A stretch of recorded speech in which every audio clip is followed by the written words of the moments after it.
రాంప్రసాద్ గారు ఒక typical question అడగబోతున్నాను మిమ్మల్ని. మీ ఫ్రీడమ్. ఇప్పటిదాకా నాకు తెలిసి ఎవరు అడుగుండకపోవచ్చు ఈ క్వశ్చన్. అడిగింది సార్, అడిగింది. ఈ స్టాక్ మార్కెట్లో ఇన్వెస్ట్మెంట్స్ కానీ మ్యూచువల్ ఫండ్స్లో ఇన్వెస్ట్మెంట్స్ కానీ అందరూ ఇన్వెస్ట్ చేయమని చెప్తానే ఉంటారు, కానీ ఆ ఇన్వెస్ట్ చేసిన దాన్ని ఎప్పుడు వెనక్కి తీసుకోవాలన్న సంగతి మాత్రం ఎప్పుడు ఎవరు ఎక్కడ చెప్పరు. సో ఇన్వెస్ట్ చేయమని చెప్పేవాళ్ళే కానీ బట్ దాన్ని ఎప్పుడు రైట్ టైంలో వెనక్కి తీసుకోవాలని ఎవ్వరు చెప్పరు. మీరన్నా చెప్తారా ఇప్పుడు? ఎందుకంటే ఫస్ట్ ఇన్వెస్ట్ చేయమని చెప్పడం వల్ల మొదలు పెడతారు, తీయమని మనం చెప్పాల్సిన అవసరం లేదు, తీసేస్తారు. తీయటానికంటే ఒక రూల్ అక్కర్లేదు.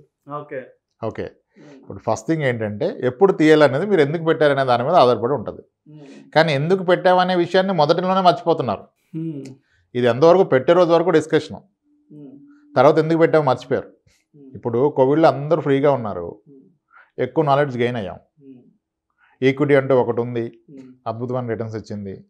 ఎన్నెన్నో ఎగ్జాంపుల్స్, విప్రోలో 1000 పెడితే కోట్లు 100 కోట్లు అన్నీ చదివేసి సరే ఇది మనం ఎందుకు చేయకూడదు అని స్టార్ట్ చేశారు.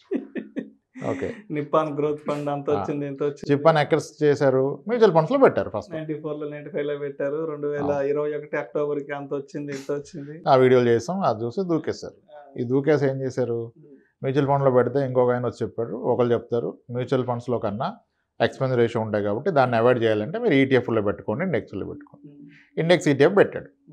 ఈటీఎఫ్ ఎందుకు పెట్టారో బాబు అంటే 2% మార్జిన్ ప్రాఫిట్ వస్తే తీసేస్తాడు. ఇంకా మనం చెప్పాల్సిన లాజిక్ దొరికిపోయింది కదా, యావరేజ్ చేసుకోవచ్చు, అమ్ముకోవచ్చు అంటే ట్రేడర్ అయిపోయాడు, ఆయన ఇన్వెస్టర్ కాదు. ఈటీఎఫ్లో మొదలు పెట్టాడు. అది పెట్టాక ఏమైంది? ఈటీఎఫ్లో అయిపోయింది, దాని అంత చూసారు. ఇప్పుడు అట్లా కాదు sir, small case baskets, thematic investments, సెక్టర్లో స్వింగ్ ట్రేడు, ఆప్షన్స్ ట్రేడింగ్ అంతా వెళ్ళిపోయారు ఎక్కడికో. ఇంకా ఆయన తీసేయడానికే కదా, ఇంకా ఉన్నది ఎక్కడ కస్టమర్ ఇన్వెస్ట్ చేసి. ఫస్ట్ పెట్టిందేమో 10,000 పెడితే నా కూతురు పెళ్ళికి 80 లక్షలు వస్తుంటే కదా 20,000 పెడితే అని పెట్టాడు. అక్కడ ఆగాడా? ఆ 10,000 అక్కడ ఉంచాడా? ఉంచలా. ఉంచకుండా అయినా స్టెప్ చేసుకుంటూ వెళ్ళిపోయాడు. సో ఎప్పుడు తీయాలో మనం చెప్పాల్సిన అవసరం లేదు. సో కానీ ఇన్వెస్ట్మెంట్ చేయించేటప్పుడు మాత్రమే అడ్వైజర్ పక్కన ఉంటాడు, వెనక్కి తీసుకునేటప్పుడు అడ్వైజర్ అసలు అవసరం లేదు కస్టమర్కి. ఎందుకంటే ఆయనకి అడ్వైజర్లు చాలా మంది అవైలబుల్ ఉన్నారు. ఏటీఎం కార్డు పెట్టి తీసేసిన తీసి కాబట్టి అంతే. అకౌంట్ తీసుకునేటప్పుడు మేనేజర్తో పని. ఐడియల్గా మీరు ఎందుకు పెడుతున్నారో తెలిస్తే ఎప్పుడు తీయాలో తెలుస్తుంది. అకార్డింగ్లీ స్కీమ్ సెలెక్ట్ చేసుకోవాలి, అకార్డింగ్లీ దాన్ని బ్యాలెన్సింగ్ స్ట్రక్చరింగ్ అన్ని చేసుకోవాలి. మన గోల్ సెలెక్షన్ ఏంటో తెలిసి ఉండాలి. ఇప్పుడు నేను ఏం చెప్పాను గత వీడియోలో, ఈక్విటీ మ్యూచువల్ ఫండ్లో పెట్టండి. ఎప్పుడు పెట్టాలి? అట్లీస్ట్ 8 years అండ్ అబవ్ ఉంటేనే equity fund will give you positive return. 2 yearsలో నెగిటివ్ రిటర్న్ ఇస్తుంది, పర్ఫెక్ట్ నెగిటివ్ రిటర్న్ ఇస్తుంది. So called biggest funds, lengthiest funds, oldest funds మాట్లాడంగా Nippon India growth fund back to back 2 years negative return. Even after 2 years it has delivered -5, -11% in a year, within a quarter -30. అవన్నీ చూస్తేనే ఆ 27 years ఉన్నవాడికి 22% వచ్చింది. కానీ 27 years ఉన్నది ఎవరు దాంట్లో? లేరు. ఇప్పుడు అందరం చెప్తున్నాం ఈ స్టాక్ ఎంత ఇచ్చింది, బట్ ఈ స్టాక్లో 20 years ఉన్నాడు ఎవడు? ఏషియన్ పెయింట్ 22%, 26 తీసుకుంది ఎవరు? మ్యూచువల్ ఫండ్ ఇచ్చినాయి. ఇప్పుడు గత 15 yearsలో ఉన్న టాప్ 15 ఫండ్స్ కూడా more than 18% ఇచ్చినాయి. డైవర్సిఫైడ్ ఈక్విటీ ఫండ్స్, ఫ్లెక్సీ క్యాప్లు, మిడ్ క్యాప్లు 16, 18, 20 ఉన్నాయి. కానీ 20 తీసుకుంది ఎవరు? ఇక్కడ ప్రాబ్లం ఏంటంటే when people invest in wrong instrument they will stay long. when they invest in right investment they redeem early చేస్తారు. I'll tell you, same applies to stock also. Stock పెరిగితే డబుల్ అయింది కదా అని తీసేస్తాడు. మరి అది డబుల్ కాదు, 10 times 20 times అయింది, అక్కడ దాకా ఉండాలి కదా. డబుల్ అయిందని తీస్తున్నాడు. అదే రాంగ్ స్టాక్ కొట్టింది అనుకోండి, తగ్గిందంటే యావరేజ్ చేసుకుని దాంట్లో స్టాక్ అయిపోతాడు. మ్యూచువల్ ఫండ్స్ అనుకోండి, ఇప్పుడు మ్యూచువల్ ఫండ్ పెట్టాలంటే మొదటి శాలరీలో మ్యూచువల్ ఫండ్ పెట్టట్లా. ఫస్ట్ శాలరీలో కాస్త శాలరీ పెరగానే 30s వచ్చే లోపల ఇల్లు కొనుక్కుంటారు. ఓకే, పాప పుడితే సుకన్య సమృద్ధి స్టార్ట్ చేశాడు. ఇంకెవడో చెప్తే మరి పాపకు పెట్టి కొడుకు పెట్టవారంటే వీడికి పీపీఎఫ్ పెట్టాడు. ఇట్లా 4-5 ఇన్వెస్ట్మెంట్స్ పెట్టాడు. చివరిలో మ్యూచువల్ ఫండ్స్లో అంతా చూసి ఫోర్స్ మీద ఒక 10,000 ఎస్ఐపి పెట్టాడు. ఓకే, అంటే ఇది ఒక్కటే హోల్డింగ్ లేదు, గోల్డ్ కొన్నాడు, పీపీఎఫ్ కొన్నాడు, సుకన్య కొన్నాడు, ఎండోమెంట్ పాలసీలు కట్టాడు, మ్యూచువల్ ఫండ్ పెట్టాడు. రేపు అవసరం వచ్చింది దేంట్లో తీస్తాడు డబ్బులు? పైన ఎక్కడ తీయడానికి వీలు లేదు. ఇప్పుడు బాబు గురించి 1,00,000 తరుణ్ పాలసీ కట్టాడు, ఆడి గురించి కట్టింది ముట్టుకోవడానికి మనసు రాదు. ఓకే, ఇప్పుడు పీపీఎఫ్ కట్టాడు, 15 years లాక్ ఇన్ తీయలేడు.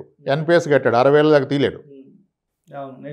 ఓకే, స్థలం కొన్నాడు, ఆ స్థలం అమ్మదమ్మ ఊరు మొత్తం అనుకుంటారు, ఈడు అయిపోయాడు అనుకుంటాడు. అదే 2-3 రోజులు అమ్మేసి క్యాష్ తెచ్చుకునే అవకాశం లేదు, తీయడు. సోషల్ స్టేటస్ కదా, అది తీయడు. ఏం ఇస్తాడు?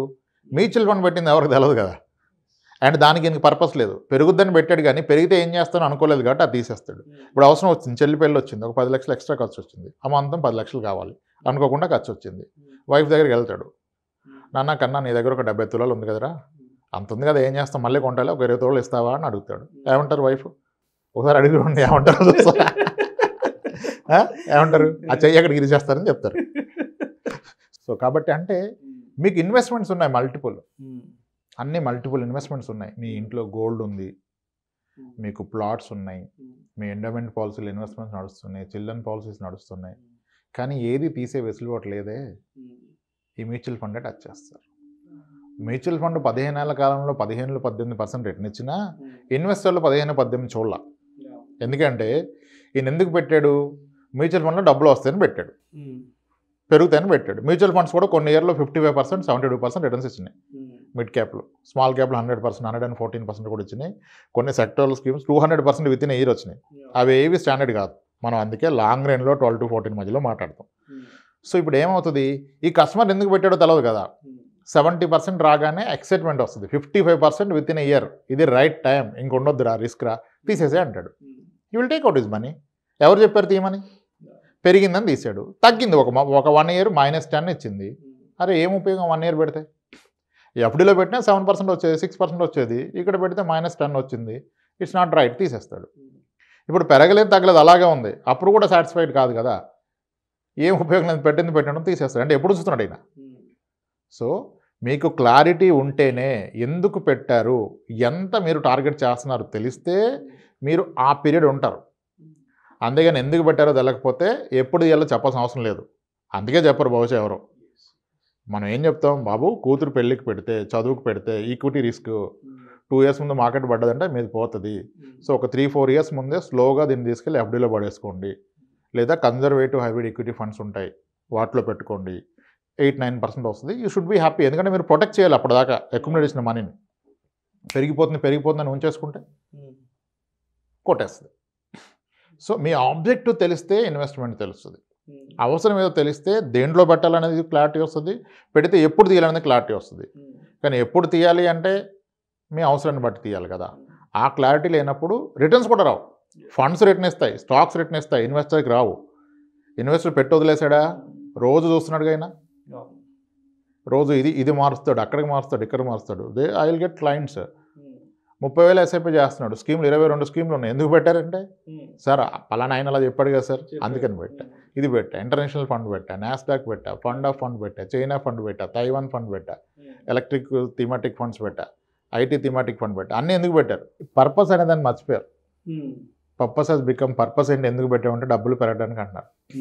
డబ్బులు పెరగడం అనేది పర్పస్ కాకూడదు. పెరిగిన డబ్బులు దేనికి వాడుకుంటామనేది తెలిస్తే అకార్డింగ్లీ మీరు ఎన్ని ఇయర్స్ ఉండాలి, ఏ స్కీమ్లో పెట్టాలో తెలుస్తుంది. ఎనీ ఇన్స్ట్రుమెంట్ ఏదైనా, నాట్ ఓన్లీ మ్యూచువల్ ఫండ్స్. ఒక స్థలం కొన్నా, పొలం కొన్నా, నేను ఎందుకు కొన్నా, ఏ అవసరం నిమిత్తం కొన్నా, ఆ అవసరానికి ఇది వస్తుందా?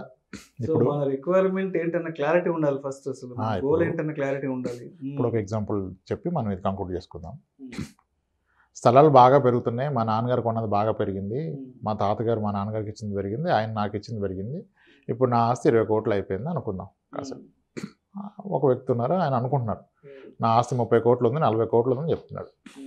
కానీ నేను చెప్పిన ఏంటి, స్థలాలు పొలాలు.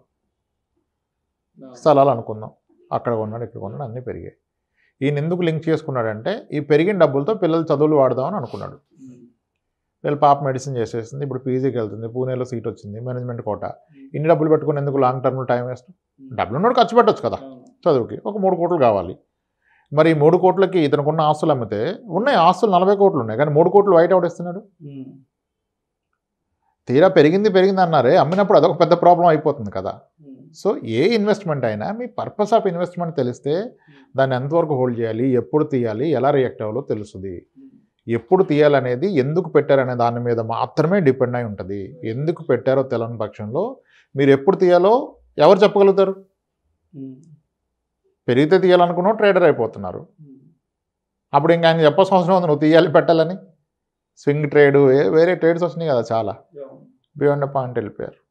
So it's all depends. ఎందుకు ఇన్వెస్ట్ చేస్తున్నారు, that tells you when should redeem, ఎప్పుడు మీ అమౌంట్ తీసుకోవాలి.